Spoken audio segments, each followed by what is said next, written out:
Hi, hello and welcome to Bharat Tech Max. இன்னைக்கு நம்ம இந்த வீடியோல இந்த REALME XT மொபைலை ரிவ்யூ பண்ணுவோம். இந்த மொபைல் பாத்தீங்கன்னா கிட்டத்தட்ட லான்ச் ஆன டைம்ல இருந்து இப்போ வரையும் நல்ல சேல் ஆயிட்டு இருக்க மொபைல் அப்படின்னு சொல்லலாம். நிறைய பேர் இந்த மொபைலை கன்சிடர் பண்றாங்க. இந்த மொபைல் நிறைய பேர் வாங்குற அளவுக்கு இதுல என்ன ஃபீச்சர்ஸ் கொடுத்துருக்காங்க, இந்த மொபைல்ல என்னெல்லாம் நல்லா இருக்கு, என்னெல்லாம் நல்லா இல்லை, இனிமேல்ட்டு ஒரு 15,000 ரூபாய் பட்ஜெட் இருக்கிறவங்க இந்த மொபைலை வாங்கலாமா வேண்டாமா அப்படின்ற எல்லா டீட்டெயில்ஸையும் நம்ம இந்த வீடியோவில் கவர் பண்ணுவோம். ஸோ மறக்காம இந்த வீடியோவை ஸ்கிப் பண்ணாம கடைசி வரையும் பாருங்க. வாங்க இன்னைக்கு வீடியோக்குள்ள போலாம்.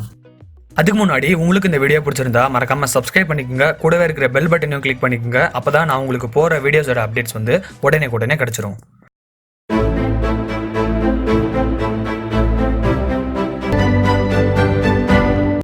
சரி, இப்போ நம்ம இந்த REALME XT மொபைலை ரிவ்யூ பண்ணுவோம். இந்த மொபைல் பார்த்தீங்கன்னா நம்ம ஃப்ரெண்டு ஒருத்தர் மூலிமா தான் நம்மளுக்கு ரிவ்யூக்காக கிடச்சிது. ஒரு சில காரணத்தினால நமக்கு அன்பாக்சிங் வீடியோ கவர் பண்ண முடியல. ஸோ பாக்ஸில் என்னெல்லாம் இருக்குது அப்படின்றது ஒரு ஃபுட்டேஜாக இப்போ நம்ம பார்த்துருவோம். பாக்ஸில் பார்த்தீங்கன்னா உங்களுக்கு எப்பவும் போல் பாக்ஸ் ஓப்பன் பண்ணதும் உள்ளே உங்களுக்கு ஃபோன் கொடுத்துருக்காங்க. அண்ட் அதுக்கப்புறம் பார்த்தீங்கன்னா யூசர் மேனுவல்ஸ், அதுக்கப்புறம் ஒரு சிம் எஜெக்டர் டூல், அதுக்கப்புறம் ஒரு USB Type-C கேபிள், ஃபைனலாக ஒரு சார்ஜர் ஒன்று கொடுத்துருக்காங்க. இது 30 வாட்ஸ் சார்ஜர். REALME இதை ஓக் சார்ஜர் அப்படின்னு சொல்கிறாங்க. இந்த 30 வாட்ஸ் ஃபாஸ்ட் சார்ஜரை வச்சு நீங்கள் உங்கள் மொபைலை கொஞ்சம் குயிக்காக சார்ஜ் பண்ண முடியும். இந்த மொபைலில் 4000 mAh பேட்டரி கொடுத்துருக்காங்க. ஸோ இந்த 4000 mAh பேட்டரியை ஃபாஸ்ட்டாக சார்ஜ் பண்ணுறதுக்கு இந்த 30 வாட்ஸ் சார்ஜர் ரொம்பவே ஹெல்ப்ஃபுல்லாக இருக்கும். அடுத்ததாக இப்போ நம்ம இந்த மொபைலை பற்றி கொஞ்சம் டீட்டெயில்டாக பார்ப்போம். ஃபர்ஸ்ட் எப்பவும் போல் பில்ட் அண்ட் டிசைன் குவாலிட்டியிலேருந்து ஸ்டார்ட் பண்ணலாம். இந்த மொபைல் இப்போ வர எல்லா மொபைல்ஸும் போல் ஒரு பிளாஸ்டிக் மெட்டீரியல் தான் பண்ணியிருக்காங்க. அதனால் இந்த மொபைல் யூஸ் பண்ணுறதுக்கு நல்லா லைட்டாக இருக்குது. இது பிளாஸ்டிக் மெட்டீரியலாக இருந்தாலும் அந்த அளவுக்கு ஒரு சீப்பான ஃபீலிங் இல்லை, நான் கொஞ்சம் சாலிடாகவே இருக்குன்னு சொல்லலாம் யூஸ் பண்ணுறதுக்கு. அதுக்கப்புறம் நீங்கள் பேக் சைடில் இந்த மொபைலோட டிசைன் அப்படின்னு பார்த்தீங்கன்னா உங்களுக்கு பார்த்தாலே தெரியும், நல்லா அட்ராக்டிவாக கொடுத்துருக்காங்க. எஸ்பெஷலி இந்த ஒயிட் கலர் பார்க்கறதுக்கு இன்னமும் நல்லா இருக்குது அப்படின்னு சொல்லலாம். இந்த மொபைல் ஒயிட் அதுக்கப்புறம் ப்ளூ அப்படின்ற 2 வேரியண்ட்டில் கொடுக்குறாங்க. ஒயிட் கொஞ்சம் நல்லா இருக்கிற மாதிரி ஒரு ஃபீலிங் இருக்குது. இந்த 2 மொபைலும் பார்த்தீங்கன்னா உங்களுக்கு பேக் சைடில் கிரேடியன்ட் ஃபினிஷில் கொடுத்துருக்காங்க. ஸோ அது மாதிரி ரிஃப்ளெக்டிவாக இருக்குது பேக் சைட். மொத்தத்தில் இந்த மொபைலுடைய டிசைன் நல்லா தான் பண்ணியிருக்காங்க. இந்த மொபைல் கூடவே பார்த்தீங்கன்னா உங்களுக்கு ஒரு சிலிகான் கேஸும் ஒன்று இன்க்ளூட் பண்ணுறாங்க. இந்த கேஸ் நான் நினச்சதை விட நல்லா குவாலிட்டியாகவே கொடுத்துருக்காங்க. அதனால் நீங்கள் இப்போ ஒரு புதுசாக ஒரு கேஸ் வாங்கணும்னா அது வரையும் நீங்கள் இந்த கேஸை யூஸ் பண்ணலாம். கேஸ் போட்டு நீங்கள் இந்த மொபைலை யூஸ் பண்ணும்போது இன்னும் நல்லா கிரிப்பாக ஹோல்ட் பண்ண முடியுது.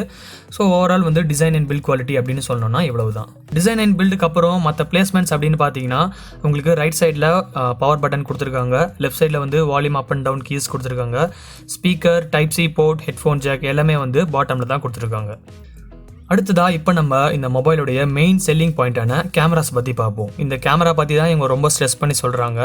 பேசிக்காக இந்த மொபைலுடைய பேக் சைடில் பார்த்தீங்கன்னா உங்களுக்கு 4 கேமராஸ் கொடுத்துருக்காங்க. ஸோ ஒரு மொபைலில் இப்போ பேசிக்காக நம்ம புரிஞ்சிக்க வேண்டியது என்ன அப்படின்னு பார்த்தீங்கன்னா, ஒரு மொபைலில் 4 கேமரா 5 கேமரா கொடுத்துருந்தா அது ஒரு நல்ல கேமரா மொபைல் அப்படின்னு சொல்ல முடியாது. இப்போ எக்ஸாம்பிளுக்கு சொல்லணும்னா பிக்சல் மொபைலை எடுத்துக்கோங்க. பிக்சலில் பார்த்தீங்கன்னா எப்போவுமே அவங்க இதுவரையும் ஒரே ஒரு கேமரா லென்ஸ் தான் கொடுத்துருக்காங்க. அந்த ஒரே லென்ஸில் பார்த்தீங்கன்னா அவ்வளோ டீட்டெயில் அவங்க கொண்டு வருவாங்க இமேஜில்.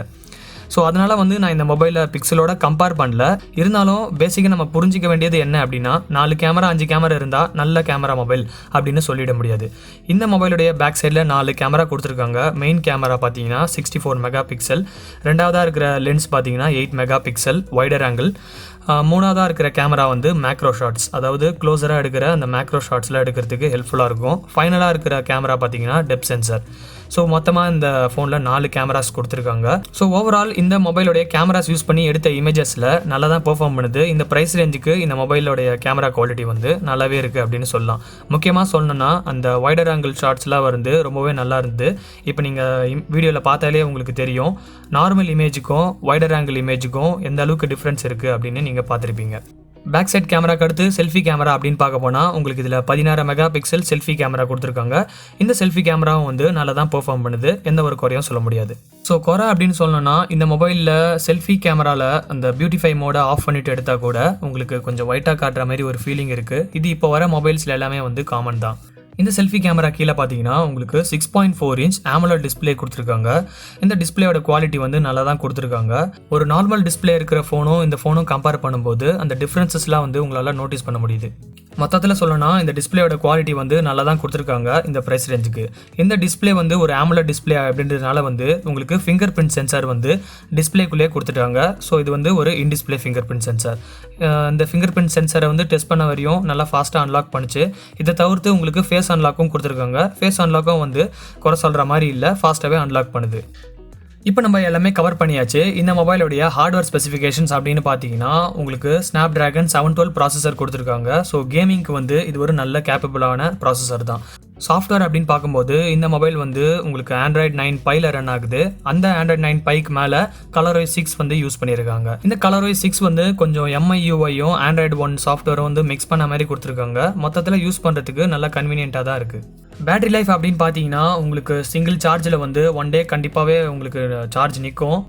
எப்படி தான் நீங்கள் ஹெவி யூஸ் பண்ணால் கூட ஒரு நாள் உங்களுக்கு சார்ஜ் கண்டிப்பாகவே நிற்கும். அப்படியே உங்களுக்கு சார்ஜ் டவுன் ஆகிட்டா கூட இதில் வந்து 30 வாட்ஸ் ஃபாஸ்ட் சார்ஜர் கொடுத்துருக்காங்க.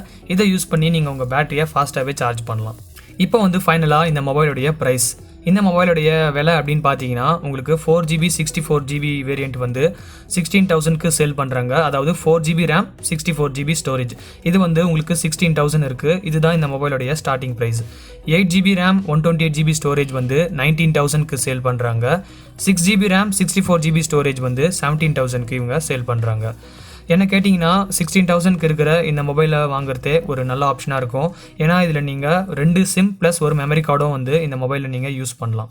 அதனால் வந்து நீங்கள் மெமரி கார்டு மூலியமாகவும் ஸ்டோரேஜை எக்ஸ்பேண்ட் பண்ணிக்கலாம். இப்போ வந்து இந்த மொபைலை பற்றி நம்ம எல்லாமே பார்த்துட்டோம். இப்போ கடைசியாக இந்த மொபைலை வாங்கலாமா வேணாமா அப்படின்னு கேட்டிங்கன்னா இந்த மொபைலுடைய ஸ்டார்டிங் ப்ரைஸ் அப்படின்னு பார்த்தீங்கன்னா 16,000. இந்த 16,000க்கு வந்து நீங்கள் ஒரு மொபைலில் நல்ல ஒரு டிசைன், நல்ல கேமிங் பர்ஃபார்மன்ஸ், நல்ல ஒரு கேமரா குவாலிட்டி, நல்ல டிஸ்பிளே இதெல்லாம் எதிர்பார்க்குறீங்கன்னா நீங்கள் இந்த மொபைலை வந்து 16,000 ரூபாய்க்கு வந்து கண்டிப்பாக கன்சிடர் பண்ணலாம். சாஃப்ட்வேரை பற்றி நீங்கள் கவலைப்படாத வரையும். இதுக்கு மேலே இந்த மொபைலை பற்றி நீங்கள் வேறு என்னெல்லாம் தெரிஞ்சுக்கணும் அப்படின்னு நினைக்கிறீங்களோ அது கீழே மறக்காமல் கமெண்ட் பண்ணுங்கள். இந்த வீடியோ பிடிச்சிருந்தா மறக்காமல் ஒரு லைக் கொடுங்க. உங்கள் ஃப்ரெண்ட்ஸ் அண்ட் ஃபேமிலி மெம்பர்ஸ்க்கு மறக்காமல் இந்த வீடியோவை ஷேர் பண்ணுங்கள். உங்கள் ஃப்ரெண்ட்ஸ் யாருன்னா ஒரு 15,000 பட்ஜெட்டில் ஃபோன் வாங்கணும் அப்படின்ற ஐடியாவில் இருக்காங்கன்னா அவங்களுக்கு இந்த வீடியோவை ஷேர் பண்ணி ஒரு ஐடியா கொடுங்க. வேறு ஏதாவது டவுட்ஸ் இருந்ததுனாலோ இல்லை வேறு ஏதாவது எக்ஸ்ட்ரா வீடியோஸ் பண்ணணும் அப்படின்னாலோ கீழே மறக்காமல் கமெண்ட் பண்ணுங்கள். அண்ட் பாரத் டெக் மேக்ஸ்க்கு சப்ஸ்கிரைப் பண்ணிவிடுங்க. மீண்டும் நான் உங்களை என்னோட அடுத்த வீடியோவில் சந்திக்கிறேன்.